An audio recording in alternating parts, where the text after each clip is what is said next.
uplifting your spirit through the inspired Word of God. This is your daily devotional.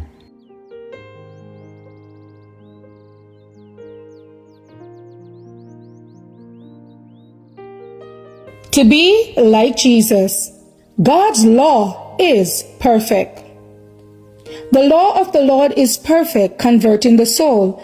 The testimony of the Lord is sure, making wise the simple. The statutes of the Lord are right, rejoicing the heart. The commandment of the Lord is pure, enlightening the eyes. Psalms 19, 7-8. The very same Jesus who, veiled in the cloudy pillar, led the Hebrew host is our leader.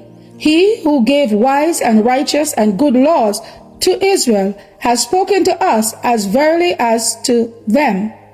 Our prosperity and happiness depend upon our unwavering obedience to the law of God. Finite wisdom could not improve one precept of that holy law. Not one of these 10 precepts can be broken without disloyalty to the God of heaven. To keep every jot and tittle of the law is essential for our own happiness and for the happiness of all connected with us. Great peace have they which love thy law, and nothing shall offend them. Yet finite creatures will present to the people this holy, just and good law as a yoke of bondage, a yoke which they cannot bear. It is the transgressor that can see no beauty in the law of God.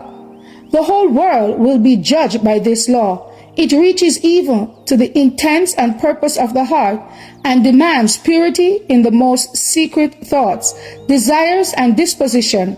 It requires us to love God supremely and our neighbor as ourselves.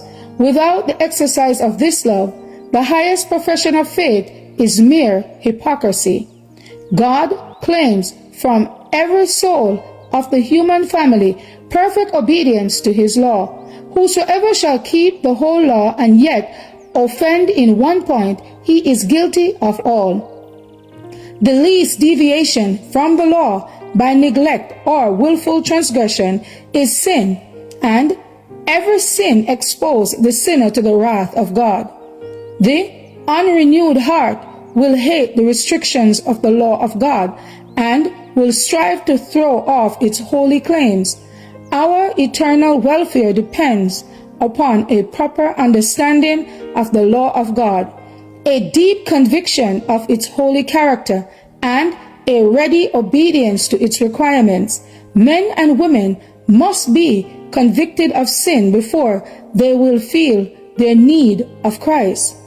Those who trampled under their feet the law of God have rejected the only means to define to the transgressor what sin is. They are doing the work of the great deceiver. To be like Jesus, February 24th. As for me and my house, we will serve the Lord. Thank you all for listening, and please join us once again tomorrow for your daily devotional reading. God bless.